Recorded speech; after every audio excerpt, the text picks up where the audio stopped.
2023 বিশ্বকাপের দুঃখ ভোলার জন্য এর চেয়ে ভালো সুযোগ আর হয় না ভারতের। এমন একটা হেডিং কিন্তু দিয়েছি এই আলোচনাটার। তবে আলোচনা করতে দাঁড়িয়ে আমার মনে হচ্ছে এই হেডিংটা আসলে ভুল। 2023 বিশ্বকাপের দুঃখটা ভারতের জন্য, ভারতের ক্রিকেট প্রেমীদের জন্য আসলে ভোলার নয়। কারণ সেটা ছিল বিশ্বকাপ, কারণ সেই আয়োজনটা ছিল ভারতের নিজেদের মাটিতে, কারণ সেই বিশ্বকাপের ফাইনালে ভারত উঠেছিল টানা 10 ম্যাচ জিতে টুর্নামেন্টে, এবং কারণ সেই জয়গুলোও ছিল কি দাপটে। 6 উইকেটে, 7 উইকেটে, 8 উইকেটে, 100 রানে, 200 রানে, 300 রানেও ভারত ম্যাচ জিতেছিল। সেইখান থেকে ফাইনালে অস্ট্রেলিয়ার কাছে হেরে যাওয়াটা ভারতের জন্য একটা ট্র্যাজেডি, বিশাল বড় ট্র্যাজেডি। চ্যাম্পিয়ন্স ট্রফি জিতে সেই ট্র্যাজেডিটা আসলে ভোলার নয়, সেই দুঃখ ভোলার নয়, বরং বলা যেতে পারে সেই দুঃখটা কিছুটা হয়তো কমবে, সেই দুঃখের ক্ষতে কিছুটা হয়তো প্রলেপ পড়বে, এবং সেজন্য এই চ্যাম্পিয়ন্স ট্রফিতে এখন যে অবস্থাতে ভারত দাঁড়িয়ে আছে, ফাইনালে উঠে গেছে তারা, ফাইনালের প্রতিপক্ষ কে হবে সেইটার অপেক্ষায় আছে। 2023-এর চেয়ে এইখানটাতে তারা প্রায় সব দিক দিয়েই কি ভালো অবস্থানে রয়েছে না, আমরা যদি ফ্যাক্টরগুলো বিবেচনা করি। মানে আমি তো বললাম ম্যাচগুলো ভারত ওই 2023 ওয়ার্ল্ড কাপে যেই ডমিনেট করে জিতেছে সেইটার হিসাবে নয়। আপনি যদি হচ্ছে গিয়ে অন্যান্য অনেকগুলো বিষয় যদি আমি দেখি, তাহলে আমার কাছে মনে হয় প্রায় সব জায়গাটাতেই এই ভারতের টিমটা চ্যাম্পিয়ন হওয়ার জন্য একেবারে পুরোপুরি তৈরি আছে বলা যেতে পারে। শুধুমাত্র একটা ফ্যাক্টর বাদে, শুধুমাত্র ওই একটা জায়গা বাদে, ওইটা থাকলেই ভারতের জন্য একদম পূর্ণতায়, কানায় কানায় পূর্ণতায় আসলে সেটা ভরে যেত। ফাইনালের আগের হিসাবটা বলছি, যেটা 2023 ফাইনালের আগেও ছিল।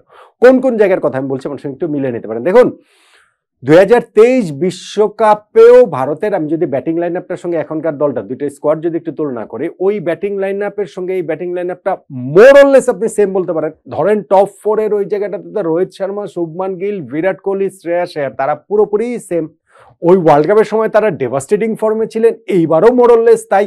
এইবার তো এই 4 জন ব্যাটসম্যান তারা আইসিসি ওয়ানডে র্যাঙ্কিং এর টপ 10 এর মধ্যেই রয়েছেন। গিল 1 নম্বরে, রোহিত শর্মা 3 নম্বরে, কোহলি 5 নম্বরে, শ্রেয়াস আয়ার 9 নম্বরে। আপনি যদি KL রাহুলকে ধরেন, তিনিও আছেন 15 নম্বরে। অর্থাৎ টপ 15 এর মধ্যে 5 জনই ভারতের এই ব্যাটিং লাইন আপটার। কিন্তু যেইটা এই ভারতের ব্যাটিংটাকে 2023-এর চেয়ে আলাদা করেছে আমার কাছে মনে হয়, সেটা 5 নম্বরে অক্ষর প্যাটেলের অন্তর্ভুক্তিটা। ট্রু অলরাউন্ডার হিসেবে খেলছেন তিনি, এবং যেই সাপোর্টটা দেওয়া দরকার সেই সাপোর্টটাই তিনি দিচ্ছেন। সেমিফাইনালও খুব গুরুত্বপূর্ণ একটা নক তিনি খেলেছেন, এবং অক্ষর প্যাটেলের 5 নম্বরে উপস্থিতির কারণে ভারতের ব্যাটিং লাইন আপটা কিন্তু অনেক স্ট্রেচ করছে, অনেক লম্বা হয়ে যাচ্ছে। হ্যাঁ, 2023 সালে তাদের দলটাতে সূর্যকুমার যাদব ছিলেন, কিন্তু আপনি যদি এইখানটাতে এইবারে চ্যাম্পিয়ন্স ট্রফির হিসাবে দেখেন, অক্ষর প্যাটেলের কারণে তাদের ব্যাটিং লাইন আপটা 8 নম্বর পর্যন্ত চলে যাচ্ছে, যেটা রবীন্দ্র জাদেজা পর্যন্ত চলে যাচ্ছে। ফলে এইখানটাতে তাদেরকে আরো অনেক স্ট্রং মনে হচ্ছে।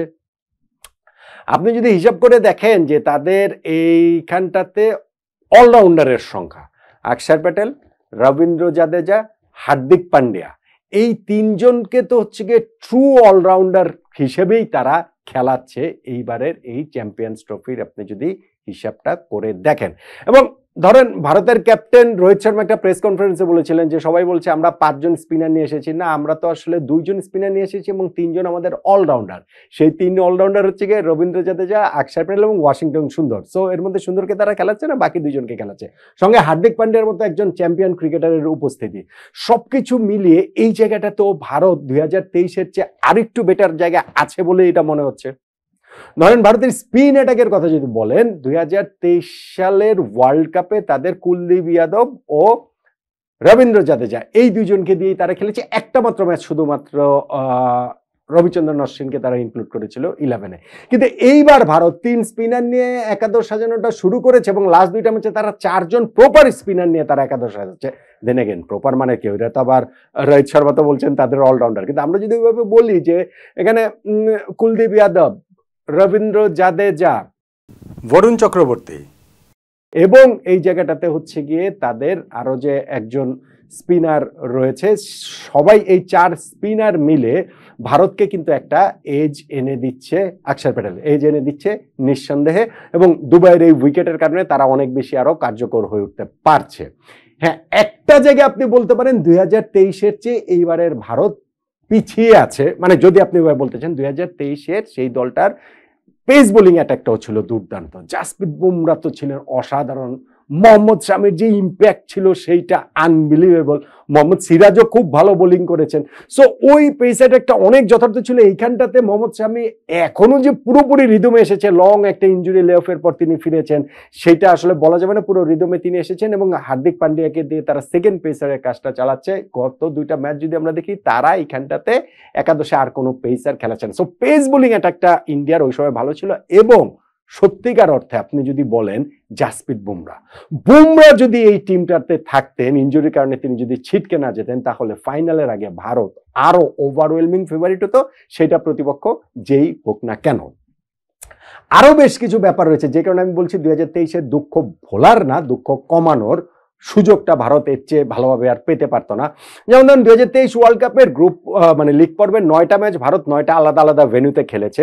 সেমিফাইনাল ফাইনালে ভেন্যু রিপিট করেছে মুম্বাইয়ের ওয়াংখেড়ে এবং আহমেদাবাদের নরেন্দ্র মোদী স্টেডিয়াম। কিন্তু এইবার দেখেন চ্যাম্পিয়ন্স ট্রফিতে তারা সবগুলো ম্যাচই দুবাইতে খেলছে। হ্যাঁ, 4টা ম্যাচ যে তাদের হয়েছে গ্রুপ পর্বে, 3টা ম্যাচ এবং সেমিফাইনাল, 4টা ম্যাচ 4টা আলাদা উইকেটে হয়েছে। কিন্তু এই অ্যাডভান্টেজটা ভারতের রয়েছে, একই ভেন্যুতে খেলার সুবিধাটা তারা নিঃসন্দেহে পাচ্ছে। 2023-এর এই জায়গাটাতেও তারা এগিয়ে আছে মনে হয়। আমার কাছে মনে হয় ট্রাভেল সবকিছু মিলে এবং ভেন্যু সেই পরিচিতি, সেই ব্যাপারটা মাথায় রাখলে, যদিও রোহিত শর্মা বলেছেন যে দুবাই তো আর আমাদের ঘরের মাঠটা, এটা আমাদের জন্য নতুন। কিন্তু ঠিক আছে, ওইটা আসলে বলার জন্য বলাই। নিঃসন্দেহে সেটা অন্যান্য দলগুলো হচ্ছে তারা এই জায়গাটাতেও এগিয়ে থাকবে তারা ফাইনালের প্রতিপক্ষ বিবেচনায়। সেমিফাইনালে অস্ট্রেলিয়ার বিপক্ষে যে তাদের ম্যাচটা, সেটা আসলে ফাইনালের আগের ফাইনাল। অস্ট্রেলিয়া এই টিম নিয়ে, এই ভাঙাচোরা টিম নিয়েও ভারতকে বেশ বেগ পেতে হয়েছে কিন্তু তাদেরকে হারানোর জন্য সেমিফাইনালে। এবং এই নকআউট পর্বের ম্যাচগুলোতে অস্ট্রেলিয়া বরাবরই এরকম খেলে, ফলে তাদেরকে সেমিফাইনালে হারিয়ে ভারত কিন্তু একটা এই জায়গাটাতেও তার একটা সুবিধাজনক অবস্থানে রয়েছে। এখন ফাইনালটাতে নিউজিল্যান্ড আসুক কিংবা সাউথ আফ্রিকা আসুক, ভারত নিজেদেরকে আরো একটু বেশি করে ফেভারিট নিঃসন্দেহে ভাবতে পারবে। আমি শিওর টুর্নামেন্ট শুরুর আগে যদি ভারতকে বলা হতো যে ফাইনালের প্রতিপক্ষ হিসাবে নিউজিল্যান্ড, দক্ষিণ আফ্রিকা নাকি হচ্ছে অস্ট্রেলিয়াকে চান, সো সবাই আসলে ওই দুইটা দলের একটা দলের কথাই বলতো, অস্ট্রেলিয়া না। সো এই জায়গাটাতেও ফাইনালের আগে ভারত কিন্তু অনেকখানি আসলে এগিয়ে থাকবে বলে আমার কাছে মনে হয়। স্পেশালি ওই দুইটা দলে যেহেতু আইসিসি ইভেন্টে জায়গা মতো গিয়ে চোখ করার হিস্ট্রি রয়েছে, সো সেই কারণেও ভারতের এইখানটা তো 2023-এর চেয়ে তারা এগিয়ে থাকবে। সো আপনি যদি এরকম অনেকগুলো ফ্যাক্টরের কথা আমি বললাম, নিশ্চয়ই আরো আলোচনা করবো ফাইনালে ভারতের প্রতিপক্ষ নির্ধারিত হলে। কিন্তু যেই ফ্যাক্টরগুলোর কথা আমি বলছি, সেখানটাতে আমার শুধুমাত্র মনে হয় পেস বোলিংটাও এই জায়গাটাতে খুব একটা ধর্তব্যের মধ্যে না। এই সেন্সে আমি বলছি যে এই উইকেটটা আলাদা দুবাইয়ের। ভারতের 2023 ওয়ার্ল্ড কাপের ম্যাচগুলোর উইকেটের মতো না। ভারতের একটা জায়গাতেই শুধু খামতি রয়েছে, সেটা জাসপ্রীত বুমরা না থাকা। তিনি থাকলে এটা আরো অনেক বেশি পরিপূর্ণ হতো ভারতের এই চ্যাম্পিয়ন্স ট্রফি অভিযান বা ফাইনালের শিরোপা জয়ের সম্ভাবনা। কিন্তু তারপরেও সবকিছু মিলিয়ে এখন যে জায়গাটাতে ভারত দাঁড়িয়ে রয়েছে, তারা গ্রুপ পর্বের 3টা ম্যাচ তো বটেই, সেমিফাইনালে অস্ট্রেলিয়াকে হারানোর পরে 2023 ওয়ানডে বিশ্বকাপের ফাইনালে হারার দুঃখ কমানোর জন্য এর চেয়ে ভালো অবস্থা ভারতের আসলে আর হতে পারতো না। ফাইনালে প্রতিপক্ষ যেই হোক না কেন, সেটা নিউজিল্যান্ড হোক কিংবা সাউথ আফ্রিকা হোক, ভারত নিজেদেরকে ওভারওয়েলমিং ফেভারিট হিসেবেই মাঠে নামবে বলে নিজেরা অন্ততপক্ষে সেই কনফিডেন্সে মাঠে তারা নামতেই পারে, নামবেই তারা। কি বলেন?